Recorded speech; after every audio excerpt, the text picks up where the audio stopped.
Halo guys, kembali lagi di channel Dian Wijaya. Pada video kali ini gua bakal ngelanjutin alur cerita komik yang berjudul Reinkarnasi Petarung. Oke, tanpa basa-basi lagi, kita langsung masuk ke alur ceritanya. Pada part sebelumnya kita diperlihatkan kalau Junwo dan adiknya diculik oleh sekelompok penjahat. Pada akhirnya Junwo dapat melepaskan ikatan pada dirinya dan memutuskan untuk melawan balik para penculik itu. Cerita pun berlanjut. Terlihat bos penculik yang merasa terintimidasi oleh pancaran aura ki milik Junwo. "Apa? Dewa kematian katamu?" Lalu ia menarik pedang yang berada di pinggangnya dan mengatakan, "Tadinya aku ingin memperlakukanmu dengan baik. Itu karena kau adalah barang yang berharga, tapi aku akan membunuhmu sekarang. Dasar bocah sialan," ucap bos penculik sambil tersenyum. Adegan pun berganti. Terlihat Soyeon yang mengkhawatirkan Junwo yang akan bertarung melawan bos para penculik itu. Si gendut pun bertanya pada si bos. "Apa yang harus dilakukan dengan anak perempuan itu, bos?" Si bos pun menjawab, "Bawa saja dia, setidaknya harus ada satu bara yang selamat, bukan?" Lalu si gendut pun berlari menuju Soyeon. Junwo yang melihat itu berusaha menghalanginya sambil mengatakan, "Sialan, mau kemana kau?" Tapi si bos pun muncul tepat berada di belakang Junwo sambil mengayunkan pedangnya. Junwo lalu mencoba menghindari serangan itu, tetapi ia masih terkena sedikit luka karena ujung tebasan pedang itu. Melihat kalau si gendut sudah mendekati Soyeon, Junwo yang kesal pun berteriak, "Aku benar-benar akan memotong kalian, dasar penculik sialan." Kemudian si bos menyerang Junwo dari belakang dengan pedangnya lagi. Junwo yang menghindari itu melompat menghindari serangannya. Setelah itu Junwo melancarkan serangan uppercut yang sangat keras ke arah si bos. Si bos yang terkena serangan itu langsung merasa lemas dibuatnya. Junwo lalu berlari meninggalkan si bos dan menuju ke arah si gendut. Si gendut yang menyadarinya langsung mencoba menangkap Soyeon dan memegang leher Soyeon sebagai sandera agar Junwo menghentikan serangannya. Junwo yang melihat itu menjadi geram dan menyuruh si gendut untuk melepaskan Soyeon. Tapi si gendut dengan wajah yang mengejek mengatakan, "Tidak, itu tidak bisa." Hahaha. Tak lama setelah itu, Junwo yang lengah malah terkena serangan pedang dari si bos lagi. Serangan itu membuat punggung Junwo menjadi berdarah. Soyeon yang melihat situasinya langsung menangis dengan keras. Lalu si bos berkata sambil melihat pedang yang berlumur darah itu, "Dasar bocah tengik, berani-beraninya kau mengabaikanku." Junwo menjadi marah mendengar kata-kata itu dan mencoba melawan balik. Tapi si gendut yang menyodorkan pisau ke arah Soyeon mengatakan, "Jika kau bergerak sedikit saja, adik tercintamu ini bisa dalam bahaya." Melihat situasinya, Junwo menjadi tak berkutik. Para penculik itu tersenyum melihat ekspresi Junwo. Tapi situasi tak terduga pun terjadi. Si botak perlahan mendekat ke arah si gendut dan mengunci leher si gendut. Soyeon yang terlepas dari cengkraman si gendut lalu terlepas dan terjatuh. Si botak lalu mengatakan, "Sepertinya kita tidak perlu seperti ini pada gadis kecil itu, bukan?" Melihat adegan itu, si bos menjadi marah dan berteriak, "Dasar kalian gila!" Junwo yang tak mau melewatkan kesempatan emas ini langsung menyerang si bos dengan tinjuan ke arah mukanya. Serangan itu membuat tubuh si bos terlempar jauh dan membuatnya tak berdaya. Lalu si gendut menyerang si botak dan mencoba untuk menangkap Soyeon lagi. Tapi Junwo menyadari itu dan menyerang kepala si gendut dengan tendangan yang sangat keras. Merasa tak cukup, Junwo melanjutkan serangan dengan memegang kepala si gendut dan membenturkannya ke dinding dengan sangat keras. Serangan itu akhirnya membuat si gendut lemas, tapi kemarahan Junwo belum mereda. Ia melanjutkan serangan secara terus-menerus ke wajah si gendut dengan sangat brutal. Soyeon yang melihat Junwo yang penuh amarah lalu menangis sambil berteriak, "Kakak!" Soyeon lalu berlari ke arah Junwo dan memeluk Junwo sambil berkata, "Kakak, hentikan. Kumohon hentikan, Kak." Ia mengatakan itu sambil menangis dan memeluk Junwo. Junwo yang tersadar lalu menghentikan serangannya. Ia memegang kepalanya sambil menangis dan berkata, "Brengsek."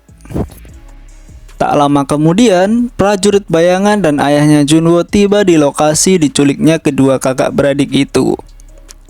Terlihat pria bertopeng hijau menendang pintu dengan keras, lalu masuk ke dalam ruangan itu sambil mengatakan, "Mana penculik yang sudah kurang ajar menculik Tuan dan Nona Buddha, hah?" Ia lalu terkejut ketika melihat situasi di dalam, kalau para penculik itu ternyata sudah dikalahkan semuanya. Dia berpikir kalau apakah ia sedang bermimpi. Pria bertopeng merah bertanya, "Ada apa?" dan melihat keadaan di dalam ruangan itu. Di sana ia melihat kalau Junwo dan Soyeon yang sedang pingsan sambil berpelukan. Tak lama kemudian, ayah Junwo ikut masuk dan melihat. Ia bertanya-tanya, apakah Junwo yang melakukan semua ini sendirian? Pria bertopeng merah mengatakan, "Iya, itu dari penjelasan dari salah satu orang yang masih memiliki kesadaran." Lalu ayah Junwo melihat si botak. Si botak pun menjadi takut karenanya. Ayah Junwo lalu bertanya kepada BH, "Apa kau punya sesuatu untuk menghangatkan mereka?" BH lalu menjawab, "Ya, aku punya, Tuan," dan memberikan selimut kepadanya. Ketika ayah Junwo sedang menyelimuti mereka berdua, Junwo tiba-tiba bangun dan bergumam, "Ayah." Ayah Junwo lalu bertanya, "Apa kamu terluka?" Junwo lalu menjawab ayahnya dengan sedikit ragu, "Ya, aku baik-baik saja." Dibandingkan dengan itu, Soyeon.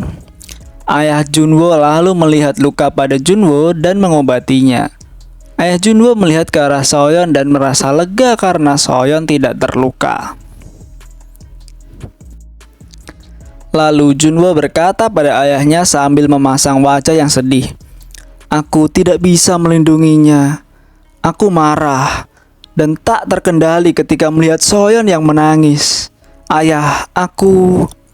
Ayahnya lalu memeluk Junwo dengan erat sambil mengatakan, "Kamu sudah melakukannya dengan baik. Kamu tidak salah. Bagus sekali anakku. Kamu sudah berusaha keras. Syukurlah kalian selamat anakku." Mendengar itu, Junwo memeluk ayahnya dengan merasa sedih dan tertidur di pelukannya. Cerita pun berlanjut. Akhirnya mereka telah kembali ke rumah. Terlihat kalau Junwo dan Soyeon yang tertidur dengan pulas di kasurnya. Ayah dan ibu Junwo melihat kedua anaknya yang telah tertidur dan mulai bercengkrama. Mereka bersyukur karena anaknya telah kembali dengan selamat dan mereka berpikir kalau anaknya pasti menerima beban mental yang berat karena insiden penculikan itu.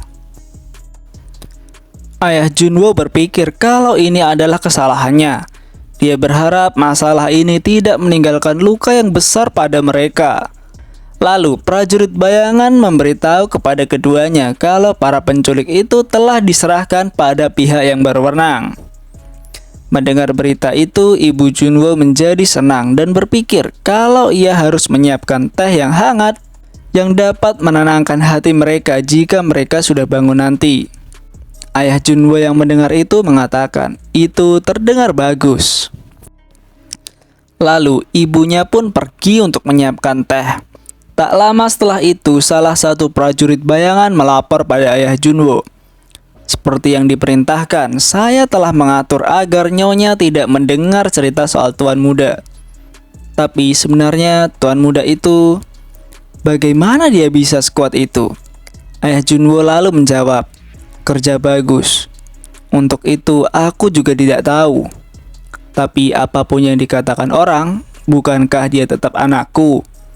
Yang terpenting adalah itu." Adegan pun berganti. Di dalam pikiran Junwo terdengar suara aneh yang terus-menerus terdengar. Suara itu berkata, "Pembunuh, kau adalah pembunuh. Percuma saja kau sok suci begitu. Semua akan tahu siapa dirimu yang sebenarnya. Kau adalah monster." Mendengar suara-suara itu, sosok Junwo di masa lalu terlihat yang berlumuran darah. Ia lalu berteriak, "Nyala, tanpa kau bilang begitu pun aku sudah tahu." Lalu Junwo memikirkan tentang kenangan yang dia dapatkan pada kehidupan yang baru. Kenangan ketika ia mendapatkan keluarga dan mendapatkan kasih sayang yang belum pernah dia dapatkan ketika dia menjadi dewa bela diri di masa lalu. Ia lalu merenung dan menangis sambil mengatakan, "Aku tidak ingin kembali menjadi monster seperti itu. Aku tidak ingin kembali seperti itu lagi." Tiba-tiba Soyeon memegang jari tangan Junwo dan melihat kalau Junwo menangis. Ia bertanya, "Kakak, apa kau baik-baik saja?" Junwo lalu menjawab, "Ya, aku baik-baik saja." Seketika Junwo bangun dan mengusap air mata di matanya. Ia merasa malu karena Soyeon melihat kalau dirinya menangis. Soyeon lalu memeluk Junwo sambil berkata, "Kakak, kau bukan orang jahat." Junwo yang mendengarnya pun terkaget dan merasa malu. Ia melihat Soyeon yang tertidur setelah mengatakan itu. Kemudian Junwo mengusap kepala adiknya dan bergumam sambil tersenyum, "Terima kasih adikku."